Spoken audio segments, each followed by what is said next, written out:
नमस्कार दोस्तों, बने रहिए बनारसी अंचल के साथ। तो आपका स्वागत है और नया पेपर आज फिर से स्टार्ट करते हैं। तो लीजिए, आपके सामने पहला प्रश्न हम पढ़ते हैं। हिंदू विधवा पुनर्विवाह कानून कब बना? 1854, 1856, 1956 या 1860? तो सही उत्तर है इसमें से आपका हिंदू विधवा पुनर्विवाह कानून 1856 में बना।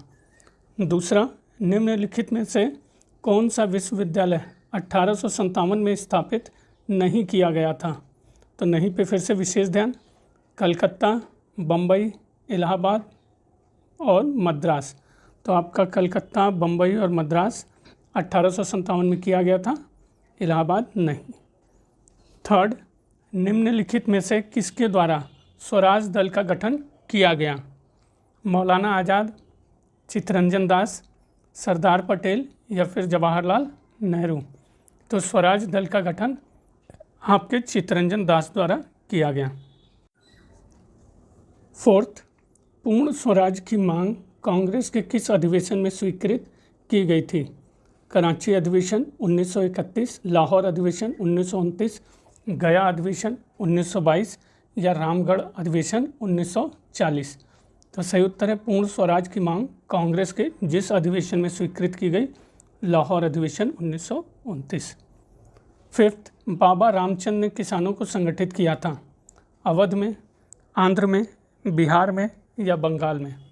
तो बाबा रामचंद ने किसानों को संगठित किया अवध में। सिक्स्थ, कायथा संस्कृति के अवशेष किस राज्य में पाए जाते हैं? महाराष्ट्र, मध्य प्रदेश, राजस्थान या तमिलनाडु? तो कायथा संस्कृति के अवशेष आपके मध्य प्रदेश में पाए जाते हैं। हड़प्पा सभ्यता के विशाल नगरों में से एक धौलावीरा कहाँ स्थित है? सिंध में, पंजाब में, राजस्थान में, गुजरात में?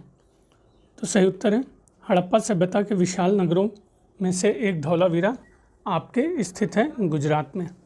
एट्थ, ऋग्वैदिक काल में अश्वत्थ वृक्ष किसे कहा जाता था? बरगद को, पीपल को, आम को या केला को? तो सही उत्तर है ऋग्वैदिक काल में अश्वत्थ वृक्ष आपके पीपल को कहा जाता था। नेक्स्ट क्वेश्चन, नाइन्थ, किस शैव संप्रदाय के अनुयायी भैरव को अपना इष्ट देव मानते थे? पाशुपत, कापालिक, कश्मीरी शैव या शाक्त संप्रदाय? तो सही उत्तर है जिस शैव संप्रदाय के अनुयायी भैरव को अपना इष्ट देव मानते थे, कापालिक। क्वेश्चन 10, सम्राट अशोक ने कलिंग को कब विजित किया? राज्य प्राप्ति के चौथे वर्ष, राज्य प्राप्ति के 8वें वर्ष, राज्य अभिषेक के दूसरे वर्ष या राज्य अभिषेक के 8वें वर्ष? तो अशोक ने कलिंग को राज्य अभिषेक के 8वें वर्ष विजित किया। 11th, काकना दबोट महाविहार कहाँ स्थित था? सांची में, मथुरा में, प्रतिष्ठान में या इनमें से कोई नहीं? तो काकना दबोट महाविहार आपका सांची में स्थित था। 12th, स्कंदगुप्त के समय सौराष्ट्र का गोप्ता कौन था? चक्रपालित, तुषास्क, पर्णदत्त या सर्वनाथ? तो स्कंदगुप्त के समय सौराष्ट्र का गोप्ता आपके पर्णदत्त था। 13th, रस चिकित्सा का आविष्कार किसने किया था? वराहमिहिर, नागार्जुन, आर्यभट्ट या जीवक? तो रस चिकित्सा का आविष्कार आपके नागार्जुन ने किया था। 14th, चतुर्वेदी मंगलम का क्या अभिप्राय है? चोलकालीन ग्राम सभा, एक प्रशासनिक इकाई, कर संग्रहकर्ता या करमुक्त भूमि? तो चतुर्वेदी मंगलम से अभिप्राय आपका करमुक्त भूमि है। 15th, गंगई कोंड की उपाधि किसने धारण की? परांतक, राजराज प्रथम, राजेंद्र चोल या इनमें से सभी? तो गंगई कोंड की उपाधि राजेंद्र चोल ने धारण की। 16th, सिंधु सभ्यता का कौन सा स्थल समुद्र व्यापार का मुख्य केंद्र माना जाता था? कालीबंगा, हड़प्पा, धौलावीरा या लोथल? तो सही उत्तर है सिंधु सभ्यता का जो स्थल समुद्र व्यापार का मुख्य केंद्र माना जाता था, लोथल था। 17th, उस राजवंश का क्या नाम था जिसने हत्या कर सत्ता हथियाई और जिसका अंत भी हत्या के द्वारा हुआ? चोल वंश, शुंग वंश, कुषाण या फिर गुप्त वंश? तो सही उत्तर है आपके उस राजवंश का शुंग वंश था, जिसने हत्या कर सत्ता हथियाई और अंत भी हत्या द्वारा हुआ। प्रतिवेदक का कार्य था राजस्व एकत्र करना, सेना का नेतृत्व करना, प्रांतों का शासन करना या घटनाओं की सूचना देना? तो प्रतिवेदक का कार्य था घटनाओं की सूचना देना। 19th, जिन्ना के बारे में सही कथन है? उन्होंने होम रूल आंदोलन का समर्थन किया, असहयोग आंदोलन का विरोध किया, वैवल योजना अस्वीकार की या तीनों कथन सही हैं? तो आपके जिन्ना के बारे में तीनों ही कथन सही हैं। होम रूल का समर्थन किया, असहयोग का विरोध किया, वैवल योजना अस्वीकार की। 20, बंगाल की एशियाटिक सोसाइटी की स्थापना 1784 ईस्वी में कलकत्ता में किसके द्वारा की गई? बिल्किंस, विंसेंट आर्थर, विलियम जोन्स या मैक्स मुलर? तो सही उत्तर है बंगाल की एशियाटिक सोसाइटी की स्थापना 1784 ईस्वी में कलकत्ता में विलियम जोन्स द्वारा की गई। नेक्स्ट 21, निम्नांकित में से किस राजा को देवराज नाम से भी जाना जाता है? कनिष्क, गौतमीपुत्र सातकर्णी, अशोक या चंद्रगुप्त विक्रमादित्य? तो सही उत्तर है जिस राजा को देवराज के भी नाम से जाना जाता है, चंद्रगुप्त विक्रमादित्य। 22, अशोक के समय ज़्यादातर अभिलेख किस भाषा में हैं? प्राकृत, पाली, खरोष्टी या फिर संस्कृत? तो सही उत्तर अशोक के समय के ज़्यादातर अभिलेख आपके प्राकृत में हैं। एकता क्या था? एकता क्या था? अभिजात की आय, जमीन का टुकड़ा, सेना या फिर शाही शिविर? तो सही उत्तर है एकता आपका जमीन का टुकड़ा था। 24, भीमबेटका में कितने प्रागैतिहासिक शैलाश्रय हैं?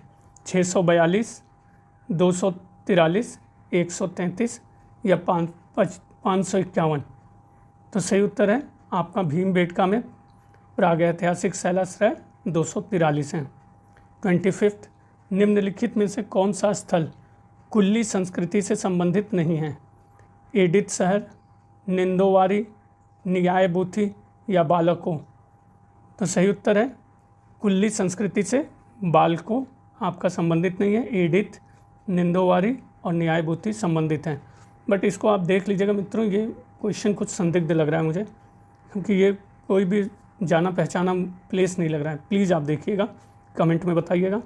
26, निम्नलिखित में से कौन सा प्रागैतिहासिक स्थल मालवा संस्कृति का प्रारूप स्थल है? नौदा टोली, नागदा, एरण या आज़ाद नगर? तो सही उत्तर है जो प्रागैतिहासिक स्थल मालवा संस्कृति का प्रारूप स्थल है या प्रारूप स्थल है वो है नौदा टोली। 27, निम्नलिखित में से किस मृदभांड प्रकार के परिवेश में भारत का द्वितीय नगरीकरण संपन्न हुआ? चित्रित धूसर मृदभांड, उत्तरी कृष्ण पालिशदार मृदभांड, गेरुए मृदभांड या काला व लाल मृदभांड? तो सही उत्तर है आपका जिस मृदभांड प्रकार के परिवेश में भारत का द्वितीय नगरीकरण संपन्न हुआ वह था उत्तरी कृष्ण पालिशदार मृदभांड। 28, सुमेल करने को दिया हुआ है, मध्य पुराण पाषाण स्थल दिए हुए हैं और उन राज्यों के नाम जहाँ ये स्थित हैं। तो हम लोग चलिए वो थोड़ा सा और बड़ा कर देता हूँ मित्रों, ये देख लेते हैं उत्तर आपका क्वेश्चन 28। तो रेनी गुंटूर आप भी अनुमान लगाइए, आंध्र प्रदेश, विशाड़ी ये कहाँ है? गुजरात, बुद्ध पुष्कर राजस्थान, सोरापुर कर्नाटक। नेक्स्ट क्वेश्चन पे आते हैं। 29, निम्नलिखित में से कौन सा स्थल भारत का सबसे बड़ा मध्य पाषाणकालीन स्थल है? बागोर, तिलवाड़ा, बलसाड़ या अखज? तो सही उत्तर है जो स्थल भारत का सबसे बड़ा मध्य पाषाणकालीन स्थल है बागोर। 30 निम्नलिखित में से किस मध्य पाषाणकालीन स्थल में युद्ध का साक्ष्य मिलता है? लंघनाज, सराय नाहर राय, बागोर या फिर महदहा। तो जिस मध्य पाषाणकालीन स्थल से युद्ध का साक्ष्य मिलता है वो है सराय नाहर राय। 31 मध्य पाषाण युग के गुफा चित्रों में किस पशु की आकृति सबसे अधिक देखने को मिलती है? भैंस, हिरन, बाघ या चिंकारा। तो सही उत्तर है मध्य पाषाण युग के गुफा चित्रों में जिस पशु की आकृति सबसे अधिक देखने को मिलती है, हिरन। 32 निम्नलिखित में से किस मध्य पाषाण युगीन स्थल में सरकंडे और मिट्टी की झोपड़ियाँ की जली हुई, मिट्टी के अवशेषों में चिपके हुए जंगली चावल के जले हुए और कार्बनीकृत दाने मिले हैं? तो ये स्थल है चौपानी मांडो। मध्य पाषाण युगीन स्थल है जहाँ से सरकंडे और मिट्टी की झोपड़ियों की जली हुई, मिट्टी के अवशेषों में चिपकी हुई जंगली चावल के जले हुए कार्बनीकृत दाने मिले हैं। 33 निम्नलिखित मध्य पाषाण युगीन स्थलों में से किसमें एक बड़ा कसाई खाना मिला है जहाँ मांस और हड्डियाँ काटी जाती थीं? सराय नाहर राय, महदहा, आदमगढ़ या बरकच्छ। तो सही उत्तर है आपका महदहा में आपका ये मध्य पाषाण युगीन स्थल था जहाँ एक बड़ा कसाई खाना मिला है जहाँ मांस और हड्डियाँ काटी जाती थीं। नेक्स्ट 34 कौन सा समूह भारत में पुरातात्विक संस्कृतियों के अनुक्रम को सही ढंग से प्रतिबिंबित करता है? तो देख लीजिए मित्रों कौन सा इसमें से है जो सही ढंग से प्रतिबिंबित करता है। गेरुए मृतभांड कला, लाल मृतभांड, चित्रित धूसर मृतभांड और उत्तरी कृष्ण पालिशदार मृतभांड। तो ये 3 दिया हुआ है, इन्हीं को मिला के आपको करना है। तो सही उत्तर है आपका ए वाला ही, पहला नंबर गेरुए मृतभांड, काला व लाल मृतभांड, उसके बाद चित्रित धूसर मृतभांड और लास्ट में है उत्तरी कृष्ण पालिशदार मृतभांड। पहला, दूसरा, ये आपका तीसरा और ये चौथा। नेक्स्ट 35 ताम्रनिधि संस्कृति से संबंधित तांबे की वस्तु का प्रथम उद्घाटन निम्नलिखित स्थलों में से कहाँ हुआ?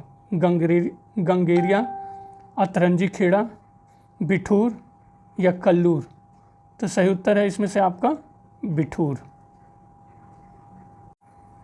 क्वेश्चन 36 भारत में किस ताम्र पाषाण स्थल से अनाजों की सबसे ज़्यादा किस्में मिली हैं? नौदा टोली, इनाम गांव, महदहा या सेनुवार। तो सही उत्तर है भारत में जिस ताम्र पाषाण स्थल से अनाजों की सबसे ज़्यादा किस्में मिली हैं वो है आपका नौदा टोली। 37 भारत में प्रथम मानववास का काल क्या है? 30 लाख वर्ष, 5 लाख वर्ष, 3 लाख या 2.5 लाख वर्ष। तो सही उत्तर है इसमें से आपका 5 लाख वर्ष प्रथम मानववास का काल। 38 सुमेल करना है। ये देखिए युग दिया हुआ है, पुरा पाषाण, मध्य पाषाण, नवपाषाण और आपका वहाँ से जो चीज़ें मिली हैं। तो सही उत्तर क्या होगा मित्रों, इसको हम लोग करते हैं। तो इसको थोड़ा सा मैं इधर कर देता हूँ, देख लेते हैं। पहला पुरा पाषाण, आप भी गेस करिए। आखेटक और पशुपालक। मध्य पाषाण पशुओं को पालतू बनाना और पौधे उगाना। नवपाषाण आपका खाद्य संग्राहक। ताम्रपाषाण किसान। 39 भारत में पाषाण युगीन मानव की विशालतम कला दीर्घा कहाँ उपलब्ध हुई है? आदमगढ़ मध्य प्रदेश, भीमबेटका मध्य प्रदेश, मोहर्ता पहाड़ उत्तर प्रदेश, संगनकल्लू कर्नाटक। तो सही उत्तर है पाषाण युगीन मानव की विशालतम कला दीर्घा भीमबेटका मध्य प्रदेश में प्राप्त हुई है विशालतम। 40 किस हड़प्पाकालीन नगर में पत्थरों का बहुल रूप से उपयोग किया गया है? धौलावीरा, बनवाली, कालीबंगा या चन्हुदड़ो। तो सही उत्तर है जिस हड़प्पाकालीन नगरों में पत्थरों का बहुल रूप से उपयोग किया गया है वह है आपका धौलावीरा। 41 हड़प्पा के नगर और कस्बे किस आकार के विशाल खंडों में विभाजित थे? वर्गाकार, आयताकार, गोलाकार या अर्धगोलाकार? तो सही उत्तर है हड़प्पा के नगर और कस्बे आपके आयताकार के विशाल खंडों में विभाजित थे। 42 सिंधु सभ्यता में निम्नलिखित में से किस कृषि उत्पादन का प्रमाण नहीं मिला है? सरसों, जौ, गन्ना और तिल। तो आपके सरसों, जौ और तिल का प्रमाण मिला है, लेकिन गन्ने का नहीं मिला है। 43 नवपाषाण युग का वह कौन सा स्थल है जहां मनुष्य गड्ढों में निवास करता था? बुर्जहोम कश्मीर, पिक्लीहल कर्नाटक, सरायखोला राजस्थान या कायधा मध्य प्रदेश? तो सही उत्तर है नवपाषाण का वह स्थल जहां मनुष्य गड्ढों में निवास करता था, बुर्जहोम कश्मीर। नेक्स्ट 44 हड़प्पा के लोगों के सामान्य घरेलू बर्तन किससे बने होते थे? आपके पत्थर, चीनी मिट्टी, मिट्टी से अच्छी तरह पकाए गए चित्रांकित बर्तन। तो सही उत्तर क्या होगा मित्रों? 44 का हड़प्पा के लोगों के सामान्य घरेलू बर्तन आपके मिट्टी के अच्छी तरह पकाए गए चित्रांकित बर्तन थे। 45 किस हड़प्पाकालीन नगर से जल संचय की सबसे अच्छी दृष्टांत मिलता है? हड़प्पा, बनवाली, कालीबंगा या धौलावीर? तो सही उत्तर है जिस हड़प्पाकालीन नगर से जल संचय की सबसे अच्छी दृष्टांत मिलता है वो है धौलावीर। 46 निम्नलिखित में से कौन सी फसल हड़प्पाकालीन लोगों द्वारा उत्पादित नहीं की जाती थी? जौ, दालें, चावल या फिर गेहूँ? तो सही उत्तर है इसमें से आपका जो फसल हड़प्पाकालीन के लोगों द्वारा उत्पादित नहीं की जाती थी, तो जौ, चावल और गेहूं उत्पादित की जाती थी, दालें नहीं। 47 निम्नलिखित में से कौन सा नगर हड़प्पाकालीन व्यापारिक गतिविधियों का महान केंद्र था? हड़प्पा, कालीबंगा, लोथल या फिर सुरकोटड़ा? तो सही उत्तर है जो हड़प्पाकालीन नगर व्यापारिक गतिविधियों का महान केंद्र था, लोथल। 48 निम्नलिखित किस स्थान से अनुष्ठानिक स्नानागारों के निकट निर्मित अग्नि वेदियों की कतारें मिली हैं? मोहनजोदड़ो, हड़प्पा, कालीबंगा या लोथल? तो सही उत्तर है आपकी जिस स्थान से अनुष्ठानिक स्नानागारों के निकट निर्मित अग्नि वेदियों की कतारें मिली हैं वो है आपका कालीबंगा। 49 हड़प्पाकालीन मोहरों पर किस पशु की आकृति को सबसे अधिक उत्कीर्णित किया गया था? कुबड़ रहित सांड या एक श्रृंगी बैल, हाथी, जंगली सांड या फिर भैंसा? तो सही उत्तर है हड़प्पाकालीन मोहरों पर जिस पशु आकृति को सबसे अधिक उत्कीर्णित किया गया था वो है कुबड़ रहित सांड या एक श्रृंगी बैल। 50 चावल की खेती करने का सबसे प्राचीन प्रमाण या साक्ष्य कहाँ से प्राप्त हुआ है? मेहरगढ़, रंगपुर, कोल्डिहवा या कुनाल? तो सही उत्तर है चावल की खेती करने का सबसे प्राचीन प्रमाण कोल्डिहवा से प्राप्त हुआ है। 51 जंगली चावल का प्राचीन प्रमाण कहाँ से उपलब्ध होता है? चौपानी मांडो, रंगपुर, कोल्डिहवा या मेहरगढ़? तो जंगली चावल का प्राचीन प्रमाण चौपानी मांडो से प्राप्त होता है। भारत की स्वतंत्रता 52 भारत की स्वतंत्रता के बाद भारत में जिस प्रथम हड़प्पाकालीन, अब ये देखिए प्रथम और प्राचीन वाले बहुत क्वेश्चन है मित्रों, इसको खास ध्यान रखेंगे। प्रथम हड़प्पाकालीन स्थल की खोज की गई वह था रोपड़, कोटदीजी, लोथल या फिर राखी गढ़ी। तो स्वतंत्रता के बाद जिस हड़प्पाकालीन स्थल की खोज की गई सबसे पहले वह था आपका रोपड़। 53 समस्त हड़प्पाकालीन अभिलेखों की संख्या लगभग कितनी है देख लेते हैं। 3000, 2500, 3500 या 2500 से कुछ कम? तो सही उत्तर है समस्त हड़प्पाकालीन अभिलेखों की संख्या 3000 है। 54 हड़प्पाकालीन अभिलेख किस पर अभिलिखित नहीं किए गए हैं? ताम्रपत्रों पर, पकाए गए मिट्टी के पात्रों पर, मिट्टी पर मुद्राओं का ठप्पा या ईंटों पर?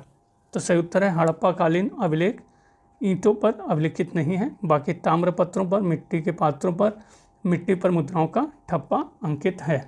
नेक्स्ट 55 महानतम वैदिक देवता वरुण की मूलतः किस रूप में आराधना की जाती थी? समृद्धि के देवता, ऋत के नियामक, प्रकाश मंडल के स्वामी, वायु जगत के देवता।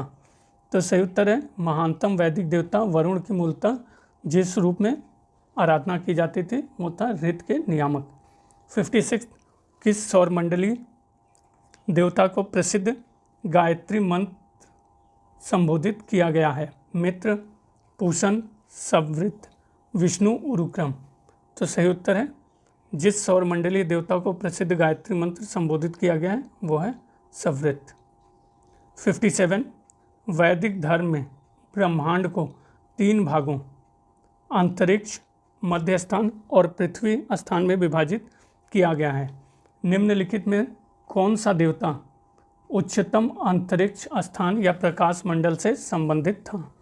इंद्र, अग्नि, विष्णु या फिर सोम। तो सही उत्तर है जो देवता उच्चतम अंतरिक्ष स्थान या प्रकाश मंडल से संबंधित था विष्णु। 58 निम्नलिखित में से कौन देवता पृथ्वी स्थान से संबंधित था? तो रुद्र, वरुण, अग्नि या संवृत। तो जो देवता पृथ्वी स्थान से संबंधित था अग्नि। 59 अथर्ववेद में 2 लोकप्रिय वैदिक संस्थाओं सभा और समिति को निम्नलिखित में से किसके प्रतीक के रूप में अविवाहित किया गया? लोगों के सामूहिक विवेक, विधानमंडल के 2 सदन, प्रजापति की 2 पुत्रियां, हृदय और मस्तिष्क की एकता। तो सही उत्तर है अथर्ववेद में 2 लोकप्रिय वैदिक संस्थाओं सभा और समिति को जिस प्रतीक के रूप में अविहित किया गया वो थे आपके प्रजापति की 2 पुत्रियां। नेक्स्ट 60 प्रसिद्ध वैदिक उक्ति युद्ध का आरंभ मनुष्यों के मस्तिष्क में होता है किस ग्रंथ में उल्लिखित है? ऋग्वेद, सामवेद या यजुर्वेद, अथर्ववेद। तो सही उत्तर है आपका अथर्ववेद। 61 हरियाणा प्रांत में ऋग्वैदिक कालीन चित्रित धूसर मृदभांड स्थल किस स्थान पर हाल ही में किए गए खननों में प्रकाश में आया है? आलमगीर, भगवानपुरा, हस्तिनापुर, कुरुक्षेत्र। तो सही उत्तर है हरियाणा प्रांत में ऋग्वैदिक कालीन चित्रित धूसर मृदभांड स्थल जिस स्थान पर प्रकाश में आए हैं वो है भगवानपुरा। 62 वैदिक राजाओं द्वारा अपनी प्रजा से वसूल किए जाने वाली कर का क्या नाम था? बलि, विदत, वर्मन या कर। तो वैदिक राजाओं द्वारा अपनी प्रजा से वसूल किए जाने वाले कर का नाम बलि था या वली। 63 ऋग्वैदिक काल में देवताओं की आराधना का उद्देश्य क्या था? आध्यात्मिक उत्थान सुनिश्चित करना, भौतिक सुख समृद्धि प्राप्त करना, उपयुक्त ए और बी दोनों या मोक्ष प्राप्त करना। तो सही उत्तर है आपका आध्यात्मिक उत्थान सुनिश्चित करना और भौतिक सुख समृद्धि प्रदान प्राप्त करना। ये देवताओं की आराधना के मुख्य उद्देश्य थे। 64 ऋग्वेद में उल्लिखित प्रसिद्ध दशराग्य युद्ध किस किस के बीच हुआ? भरतों के राजा सुदास और 10 राजाओं के संयुक्त सेना के बीच, कुरु और पांचाल राजाओं के बीच, कुरु राजा और भरतों के 10 राजाओं के बीच या फिर भरतों और त्रित्सु के बीच। तो सही उत्तर है आपका ए भरतों के राजा सुदास और 10 राजाओं की संयुक्त सेना के बीच में आपका ये युद्ध लड़ा गया। अंतिम क्वेश्चन मित्रों, निम्नलिखित में से किस संस्था के प्रमुख को गणपति या ज्येष्ठ कहा जाता था? परिवार, जनपति, जनजाति गणराज्य या सभा। तो सही उत्तर इसमें से आपका है, देख लेते हैं, आप भी अनुमान लगा लीजिए। सही उत्तर है जिस संस्था के प्रमुख को गणपति या ज्येष्ठ कहा जाता था वो था आपका जनजातीय गणराज्य। तो ये मित्रों यहाँ सीरीज ये ख़त्म होती है और आगे जैसा कि मैंने बताया है कि जो वैकल्पिक आते थे प्रश्न पहले इतिहास के 1990 से लेकर 2010 तक के प्रश्नों को इसके बाद करेंगे। और हौसला बढ़ाइए, सभी छोटी बहनों, बड़ी दीदियों और सभी भाई लोगों से अनुरोध है, प्लीज़ सब्सक्राइब करिए, आपका एक सब्सक्रिप्शन मित्रों मेरे अंदर ऊर्जा ला देता है। बने रहने के लिए बनारसी अंचल के साथ बहुत बहुत धन्यवाद।